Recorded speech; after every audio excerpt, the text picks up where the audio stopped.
guys, what's up? It is Michael from Lean Body Lifestyle with another video for you guys, and today what we're actually going to be doing is making a low-carb pizza.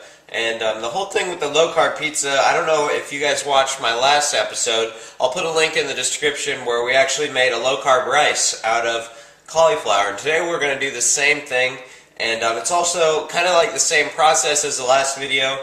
And we're going to put it into a blender and make it into a rice. So first off, what we want to do is actually get 1 cup of rice cauliflower. So I have a rough estimate right here of how much I think a cup is going to be. I'm going to measure it off eventually, but for now let's just put this in a food processor here, and then we'll measure off a cup.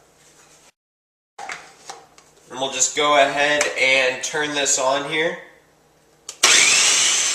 Alright, so we just finished grating this up here, and it's going to make kind of like a rice texture. I'm sure you guys watched the last video, and we're going to go ahead and just put this into a microwave safe bowl here, and then we're going to actually put a lid on it and microwave it for about 4 minutes. So I'm going to go ahead and just put all this in here and stick it in the microwave for 4 minutes.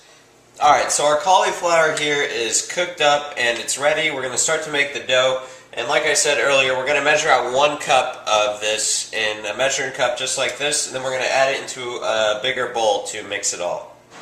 Alright, so we've got the cup measured out here. We're going to go ahead and add this into a bowl.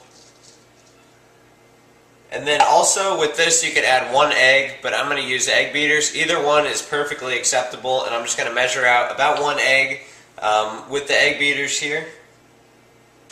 And then we're going to sprinkle in a little bit of fat-free mozzarella cheese. And then to give it a little bit more flavor, we're going to add a little bit of oregano. And now what we're going to do is we're actually going to mix all of this up, and you'll notice that it makes almost like a pizza dough. So I'm going to go ahead and do that. And now we're going to actually lay this in a pan just like this, or any other pan that you guys have. But first we're going to put a little non-stick cooking spray on the bottom so our crust doesn't stick. And then we're going to take our dough here and put it in a pan and make your pizza crust. Alright, now as you guys can see here, I have the crust to the pizza laid out, and now we're actually going to bake it in the oven. We're going to have the oven preheated at 450 degrees, and we're going to leave this in there for about 12 minutes. So I will see you guys in 12 minutes when this is done. Alright, so real quick, while the pizza is in the oven here, we're actually going to make our own pizza sauce. And here I have a cup of blended up tomatoes. You can buy these canned, or you can also do it yourself with a blender just as easily. So I'm going to go ahead and put this in a bowl here, and then we're going to add some spices to give it a little bit more taste. So when you buy a store-bought pizza sauce, one thing that you're going to notice is it's loaded with sugar. And with this little recipe, it's going to taste almost the exact same, but we're not going to add a bunch of sugar. Now here, I'm going to take about a teaspoon of stevia, and this is just an all-natural sweetener. And I'm going to go ahead and put this in the sauce here. And then to give it a little bit more spice, we're going to add a little bit of garlic powder here. And we're going to also add a little bit more oregano and some basil leaves. And all these spices are really going to give it that authentic pizza sauce taste. And then we're just going to stir it up here and go ahead and put this to the side and wait for our crust to finish. Alright, so it's been 12 minutes and the crust here is cooking.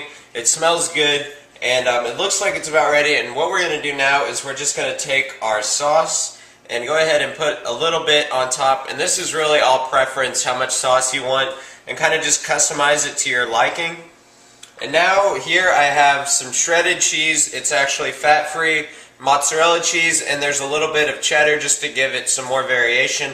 Go ahead and sprinkle, again, the amount that you want on top. Alright, so here we go. All the toppings are on, and this is going to go back into the oven for about 5 minutes, and you should probably just keep an eye on it. Alright, so I just finished. The pizza looks just about done here, and you guys can kind of see what it looks like. It's going to taste great, and it's going to be a lot healthier than any other pizza that you're going to get from a chain restaurant or a sit-down restaurant or anything like that. So that's going to do it for this video, guys. If you enjoyed it, I would really appreciate it if you'd give it a thumbs up. And also, if you wanted to come and like my Facebook page, there will be a link for that in the description. I would really appreciate that. Thank you guys for watching. I really appreciate all of you guys watching, and I really mean that. And I will talk to you guys later. Bye.